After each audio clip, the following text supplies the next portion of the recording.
les aigles se rassemblent. Chère épouse qui a été éclairée. Alors que le jour était sur son déclin, nous étions reliés par les ondes et il est entré dans nos maisons et a habité avec nous.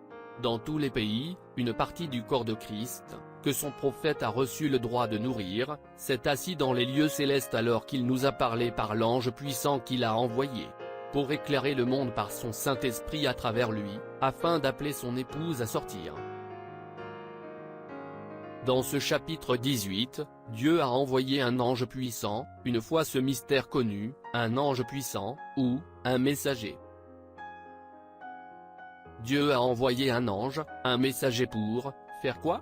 Appeler à sortir. Sortez. Le message de l'heure. Sortez du milieu d'elle. Dieu a envoyé beaucoup. Un ange puissant, ou, un messager. Et sa lumière n'est pas apparue en cachette, elle s'est répandue sur la terre.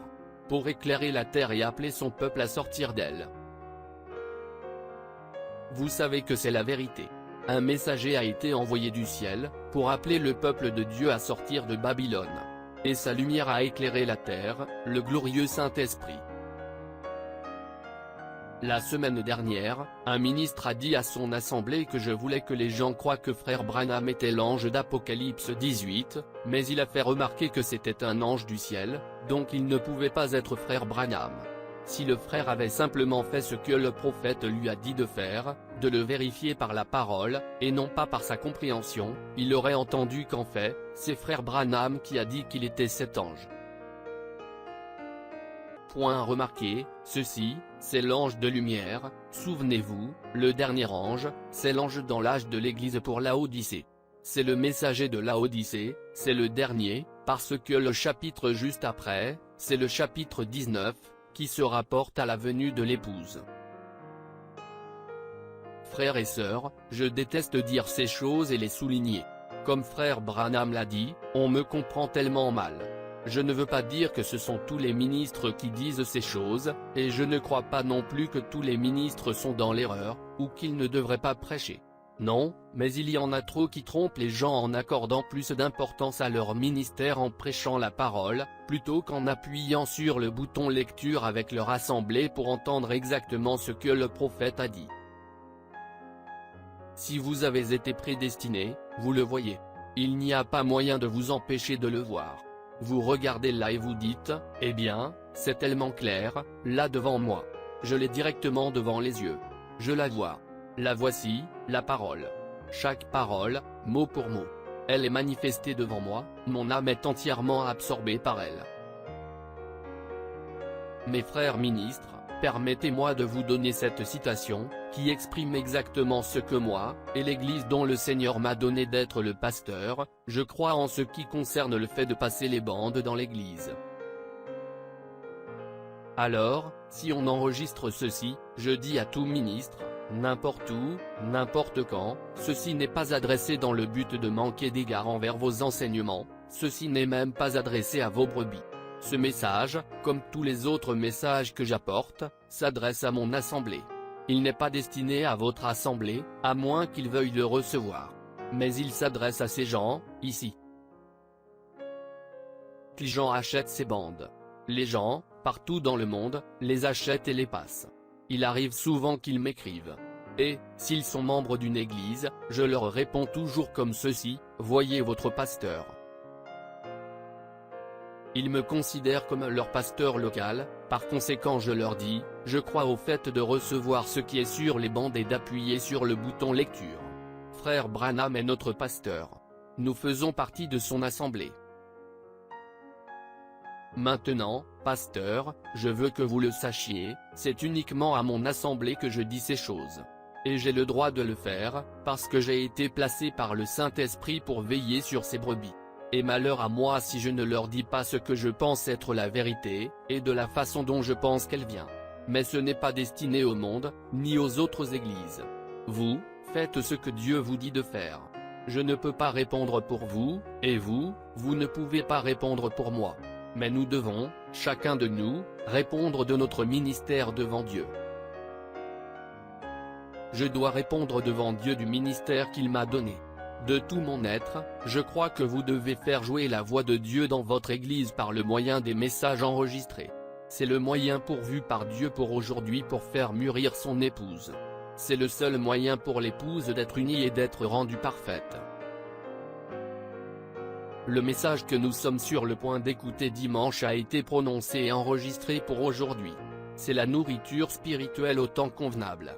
Ouvrons nos cœurs pour que le Saint-Esprit puisse nous oindre pour entendre ce qu'il nous a avertis de surveiller en ces derniers jours. Il nous a dit que les deux esprits seront pleinement manifestés en ce dernier jour. Il nous a dit que ce serait tellement proche que ça séduirait même les élus, si c'était possible. Ce jour-là est arrivé. Regardez, quand Jésus est venu, voyez-vous, Satan était installé dans ce groupe de docteurs juifs, de rabbins et de sacrificateurs. Il essayait de leur dire qu'il fallait observer la loi de Moïse, alors que la parole elle-même déclarait que ce jour-là, le Fils de l'homme allait être révélé, voyez-vous, qu'il allait se révéler. Alors, leurs efforts tendaient vers ça, pourvu qu'ils gardent les gens religieux et assujettis à la loi de Moïse. Vous voyez ce qu'il a fait ? Il essayait de leur dire, cette partie de la parole est tout à fait exacte, mais ce n'est pas cet homme, ce n'est pas la bonne personne. Vous voyez comme il est trompeur ? C'est vraiment ce jour de grande tromperie. Nous ne pouvons pas être séduits, nous sommes l'épouse. Nous sommes les enfants de Dieu. Nous sommes une partie de la tribu de Dieu qui était en lui, qui a été fait chair comme lui a été fait chair, pour que nous puissions être en communion les uns avec les autres, comme une famille de Dieu sur la terre. Nous ne nous en souvenons pas en ce moment, mais nous y étions. Il le savait. Et il voulait que nous existions sous une forme qui lui permettrait de prendre contact avec nous, de parler avec nous, et de nous aimer, de nous serrer la main, gloire. Il n'y a plus de « je pense que je suis son épouse ». J'espère que je suis son épouse. Nous savons que nous sommes son épouse. Le Saint-Esprit agit en nous. C'est une vie, pas une émotion, pas un genre de preuve charnelle. Mais c'est une personne, Jésus-Christ, la parole de Dieu, établie dans notre cœur, pour vivifier chaque parole qui s'applique à cet âge-ci. Vous êtes invités à vous joindre à nous sur les ondes, dimanche à 14 h, heure de Jeffersonville, alors que le Saint-Esprit nous éclairera par sa parole prononcée par son ange, pour nous apporter le message l'Éden de Satan. Joseph Branham.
Shalom. Si cette vidéo a été une bénédiction pour votre vie, aimez, partagez et abonnez-vous à notre chaîne YouTube. Dieu te garde, chers frères et sœurs. Quiero amarte, Señor, y sentir la paz excelsa de tu amor. Quiero